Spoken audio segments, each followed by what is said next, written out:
Welcome back to Cami Designs, and today we're going to be going over sewing the baby squares together. And so first you need to figure out your layout, and then you want to pin them front to front, and then we're going to sew the backs of them, and then you want to also do top to bottoms. I'll show you that, and then they're going to be in rows of 6.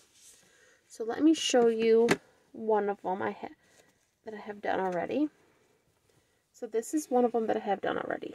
It's got my squares that are sewn together here, and it's all 6 squares. And they're in different orders. This is my layout. So I have, let me find something to point with here. So here I started with square 1, then 2, 3, 4, 5, all the way down to 6. And then I just brought 6 up here, and then did 1, 2, 3, 4, and down. So this one here then became the top one of this one.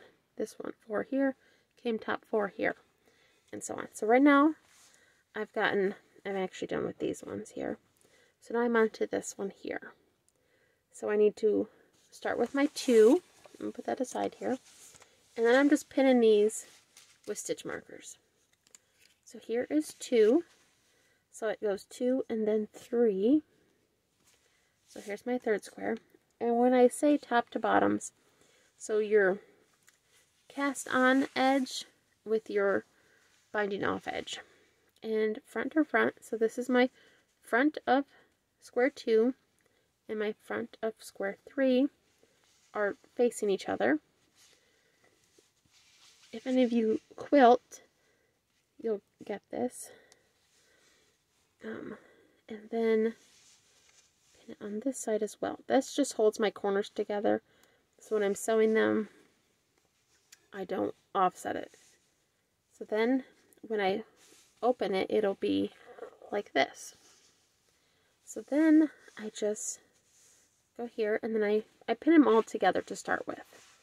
Now I need square 4, which is right here, and then here is the right side that I want. Some of these are kind of reversible, so it doesn't really matter. It just is your preference what side you like better. And then I'm going to hook this as well on each side.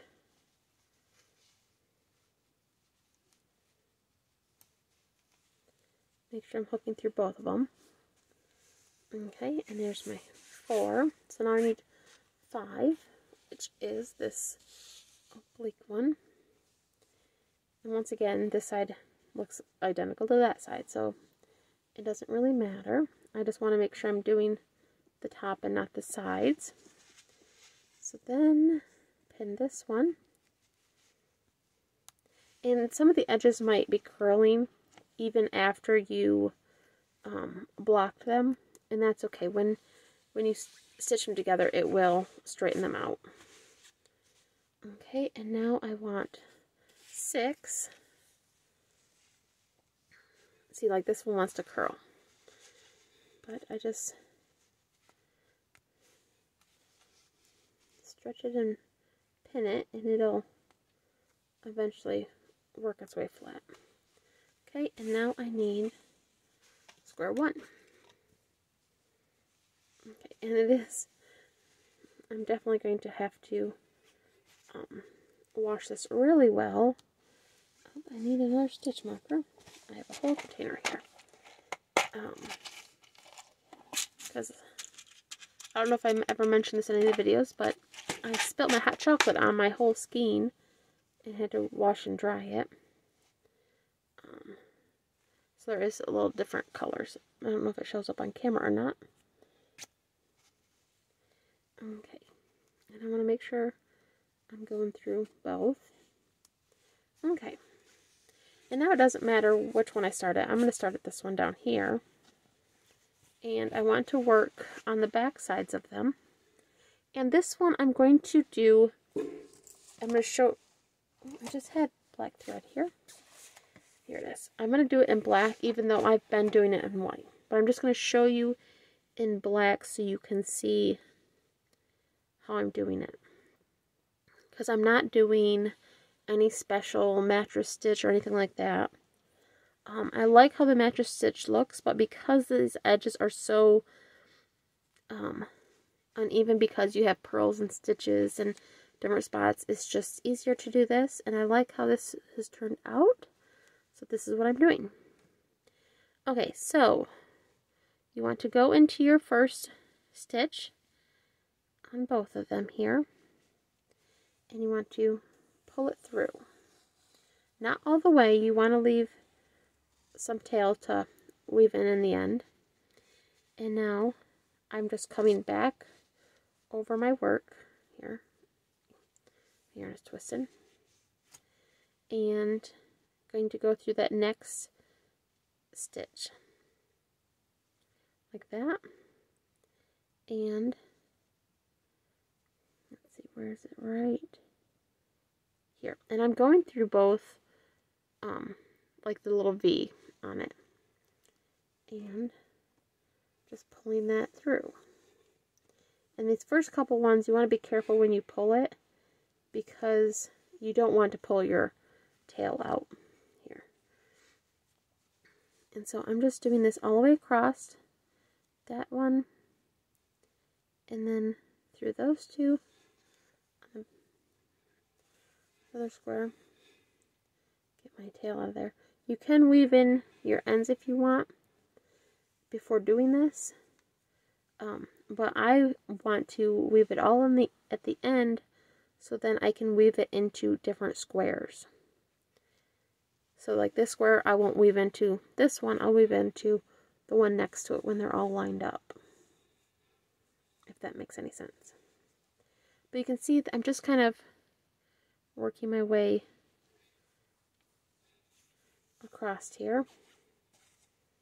I'm not tying knots or anything like that in it. Oops, I almost had a knot in that one. Okay, there we go. So once again, you want to go in the two on this side, and then the two across from it. And because everything is got 32 cast on, they should line up pretty evenly.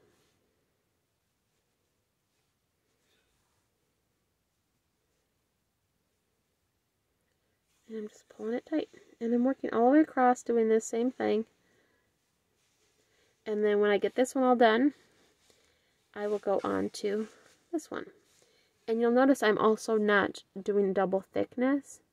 I'm just doing the one strand of yarn. I'm not going to go all the way across because I'm going to have to take it back out because I'm doing them actually in white. But that's all I'm doing.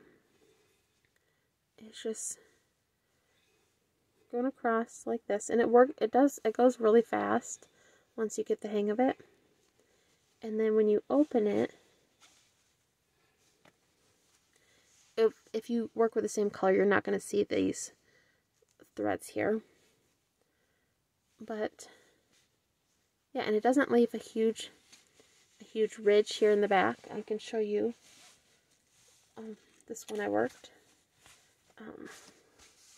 It doesn't leave a huge ridge, and you can't see each stitch here because I did them all in white. And then once you have all 6 done like this, you're going to want to remember your layout here. That's why I have mine wrote down,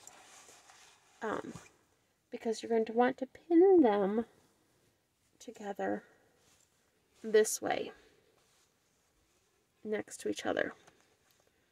Let me zoom out here. So once you have, oh, that one came unhooked.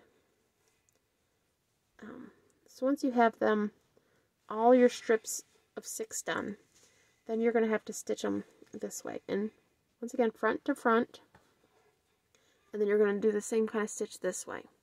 And I'll do another video to show that, how I'm doing that as well. So that is about it for this video. I will show you my things here. So if you want to do this layout here, I'll leave that up for a little bit. So once again, I'm just doing my 1 through 6 down, taking my bottom number and bringing it up to the top, and then just going down. Okay, and then this is, so we want to do the layout. Remember to do front to front. You're sewing from the backs of them. You want to do tops to bottom, which is the cast on to the bind off. And then you're doing rows of 6 squares. Okay. And then this was part 10, I think. I think it's part 10. I'll have to look to make sure. But right now I'm calling it part 10. So if you like this video, please give me a thumbs up, like, and subscribe. And if you have any questions or comments, please leave them below. I always read all the comments. And I love hearing from you guys. If you have any questions or need to see something done over again, you know, feel free to ask.